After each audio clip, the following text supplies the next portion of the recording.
So hello guys, welcome to channel guys. आज की video हम लोग बात करेंगे टाटा कैपिटल के अनलिस्टेड शेयर के बारे में। यहाँ पे देखोगे तो टाटा कैपिटल का आईपीओ आ रहा है गाइज एंड बहुत अच्छा रिटर्न डिसेंट देखने को मिल सकता है। तो वेट करो लास्ट तक, जो चीज़ सिखा रहा हूँ समझा रहा हूँ ध्यान से सुनना एंड ध्यान से ऑब्जर्व करना। तो यहाँ पे गाइज अगर हम लोग पहला टाइम देखें ना तो यहाँ पे जो है जो देखने को मुझे प्राइस मिला है ना, टाटा कैपिटल का अनलिस्टेड शेयर था। ठीक है, कुछ टाइम पहले मैं अपने शेयर की मैंने जो रील बना के भी डाली थी। ठीक है, तो उसमें मैंने बताया था कि मेरे सर ने लगभग इस टाइम में कहीं में मैं एक सर जहाँ पे मैं पहले वर्क करता था वहाँ पे उन्होंने बोला भैया इस टाइम पे ये ले लो ले लो ले लो। एंड वो भैया इतने दिन से होल्ड करके बैठा था कि जब लिस्ट होगा तो बहुत अच्छा गेन देखने को मिलेगा मुझे, क्योंकि मैं बेस से लेके बैठा हूँ। लेकिन हुआ क्या, जैसे ही आईपीओ आने वाला था उससे पहले भाई उनका कॉस्ट टू कॉस्ट तो नहीं भैया, लॉस में चल रहा है।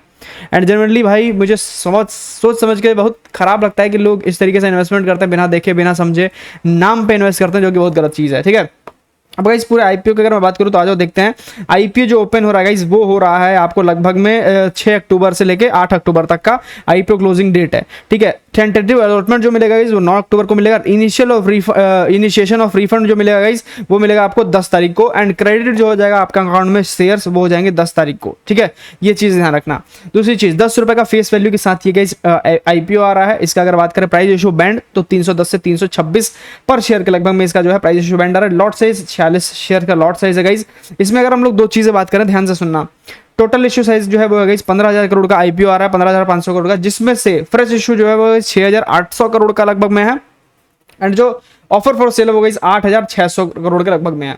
अब गाइस मैंने देखो दो चीजें इसकी जो है क्लियर कट समझी, वो मैं आपको बताऊंगा कि प्राइस टू अर्निंग रेशियो जो है ना वो इसका क्या ओवरबॉट है ओवरसोल्ड है, वो ध्यान से सुनना मैं बताऊंगा आपको। ठीक है, अब इसका गाइस एक चीज हम लोग देखें तो रिटेल मिनिमम जो लगा सकते हैं वो 14,000 के लगभग में आप लोग इन्वेस्ट कर सकते हो, मतलब 15,000 इन्वेस्ट कर सकते हो। रिटेल मैक्स जो कर सकते हैं वो गाइस 1,94,000 इन्वेस्ट कर सकते हैं। अगर स्मॉल एचएनआई मिनिमम देखे तो 2,09,000, स्मॉल एचएनआई मैक्स देखे तो 9 लाख एंड ये 9,89,000। ठीक है, अगर बिग एचएनआई मिनिमम देखे तो 10 लाख तक का आप इन्वेस्टमेंट कर सकते हो। तो मैं बोलूंगा आप इसमें जो है रिटेल मैक्स से जाना एंड एचएनआई मिनिमम से मत, एचएनआई मिनिमम से जा सकते, एचएनआई मिनिमम से मत जाना, रिटेल मैक्स से एचएनआई मिनिमम से जा सकते हो। अगर आपको जाना हो तो रिटेल मिनिमम से अगर ये जा रहे हो तो भाई आप लोग एक काम करना, अगर आप लोग इससे जा रहे हो ना तो इसमें तो 2 से 3 डीमैट में आप शेयर्स खरीदना। आपके 2 से 3 डीमैट में नहीं, माँ अपने मम्मी के ले लेना, अपने पापा के ले लेना, बहन के, आप जो भी आपके भाई है 3 से 4 डीमैट से रिटेल मिनिमम से जाना, आपको अलॉटमेंट मिलने के चांसेस बहुत ज्यादा है। बिकॉज इस आईपीओ का जो साइज बहुत बड़ा है। ठीक है, तो आपको अलॉटमेंट मिलने के चांसेस बहुत ज्यादा है।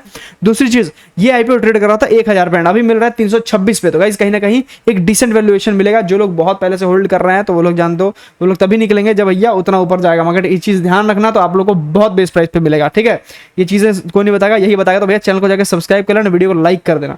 अब यहाँ पे दूसरी चीज गाइस, हाँ आईपीओ के अगर होल्डिंग देखो ना, प्रोमोटर होल्डिंग तो 95% पोस्ट इशू हो जाएगा। ठीक है, तो यहाँ पे बहुत ही अच्छा चीज देखने को मिला है। दूसरी चीज अगर हम लोग देखें गाइस यहाँ पे तो ये सारी चीजें तो देखने लायक है नहीं। बिड इसकी ठीक है, ओके डन।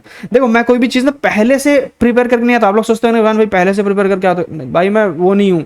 जो सामने होता है हमारे अपने अंदर इतना स्किल है कि आपको सामने समझा सकते हैं, सामने सिखा सकते हैं, सामने बैठा के ट्रेड करा के पैसा भी बनवा सकते हैं। तो भैया डेली हम लोग ट्रेड करते हैं, जाके आ जाना डेली लाइफ। ठीक है, तो ये टाटा कैपिटल लिमिटेड आईपीओ आ रहा है। ठीक है, जिसका जो ये एनबीएफसी कंपनी है। एंड एनबीएफसी कंपनी के बाद एक चीज आपका बिजनेस का समझ लो, ये जितना आप लोगों को देखना है consumer financial wealth management investment banking. ठीक है, इसमें सबसे ज्यादा जो रोल करता है गाइस वो कंज्यूमर लोन करता है। ये जितना इनका सबसे ज्यादा बड़ा बिजनेस जो है ना वो गाइस कोलेट्रल का है। ठीक है, ये सबसे बड़ा बिजनेस जो है लोन देकर करते हैं, इस चीज ध्यान रखना, ये टाटा कैपिटल का। ठीक है, अब यहाँ पे गाइस अगर हम लोग इसका एसेट देखें तो एक चीज मुझे जो इसमें हल्की सी खराब लगी ना वो ये लगी कि यहाँ पे देखो आप लोग, अगर आप लोग बिगिनर नहीं हो, अगर आप लोग थोड़ा सा भी दिमाग लगाओगे ना तो यहाँ देखो टोटल इनकम ये 23 का है, 24 का है, 25 का है, 25 का है। ध्यान से देखो टोटल इनकम ये देखने को मिल रहा है। इधर देखो टोटल ये net profit after tax and 30 June 2025। And अभी क्या आ रहा है, आईपीओ लॉन्च हो रहा है। समझ रहे हो बात को? नहीं समझ रहे हो तो गाइस ध्यान से समझो कि जब कंपनी को लॉस, मतलब जब कंपनी की प्रॉफिटेबिलिटी लो हो रही है तो ये कंपनी लिस्ट कर रहा है मार्केट अपना आईपीओ। चलो वो सब चीजें तो यार नॉर्मल चलती रहती है, लेकिन गाइस इस कंपनी का देखें तो थोड़ा सा जो है प्रॉफिटेबिलिटी में मुझे थोड़ा दिक्कत लग रहा है। बाकी सब चीजें ठीक है गाइस। नेटवर्थ देखोगे तो 17,000 से 32 पड़ा है। एसेट जो है गाइस वो 1,35,000 से 2,52,000 पड़ा है, जो कि बहुत डिसेंट ग्रोथ है एसेट में। ठीक है, रिजर्व एंड सरप्लस देखे गए तो रिजर्व जो है वो कंपनी के पास 29,000 का है। एंड बोराइंग जो है वो गाइस 2,11,000 का है, जो कि थोड़ा सा एक एनबीएफसी कंपनी में इतना चलता है। ठीक है, और चलते हैं पीछे। अब गाइस आओ पीछे ईपीएस देखें। ईपीएस देखें गाइस 9 का है प्री आईपीओ एंड 9.88 का post IPO. Price to earning देखे तो गाइस 35.99 है, ठीक है। पोस्ट आईपीओ 33.24 हो जाएगा। अब गाइस बाकी एनबीएफसी कंपनीज का देखोगे ना तो उनका मेरे ख्याल से 32, 28, 27 ऐसे चलता है। तो मतलब ये जो है इंडस्ट्री पी के लगभग में ही चल रहा है। मतलब आपको वैल्यूएशन तो एकदम तगड़ी मिल रही है। जैसे मैंने स्टार्टिंग में भी बोला कि जो इस प्राइस इस आईपीओ के वैल्यूएशन है वो आपको एकदम स्पेसिफिक एकदम बढ़िया तरीके से मिल रही है, ठीक है। आरओई देखोगे तो 12% का चल रहा है, डिसेंट है, ठीक है। डेप्ट to equity 6.6, okay, not good not good. ROE वो मैंने बता दिया कि वैसा होता ही है, ठीक है।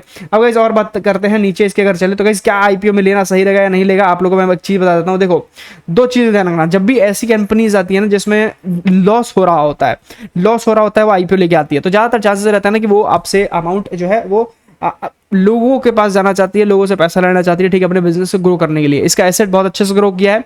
दूसरी चीज कंपनी का वैल्यूएशन जो है वो डिसेंट लेवल पे मिल रहा है, आपको प्राइस डिसेंट लेवल पे मिल रहा है।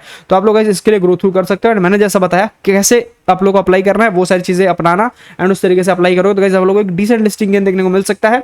एंड एक चीज ध्यान रखना, हो सकता है कि भैया decent listing gain in the sense कि आप लोगों को 20-15% लगभग में एक्सपेक्ट करके आप चल सकते हो, ठीक है। तो इस वीडियो कैसी लगी, वीडियो को लाइक एंड चैनल को सब्सक्राइब कर देना। कल आएगी मार्केट एनालिसिस की वीडियो सुबह 10 बजे, तो भैया रेडी रहना एंड प्रॉपर अपने लैपटॉप टैबलेट के साथ में।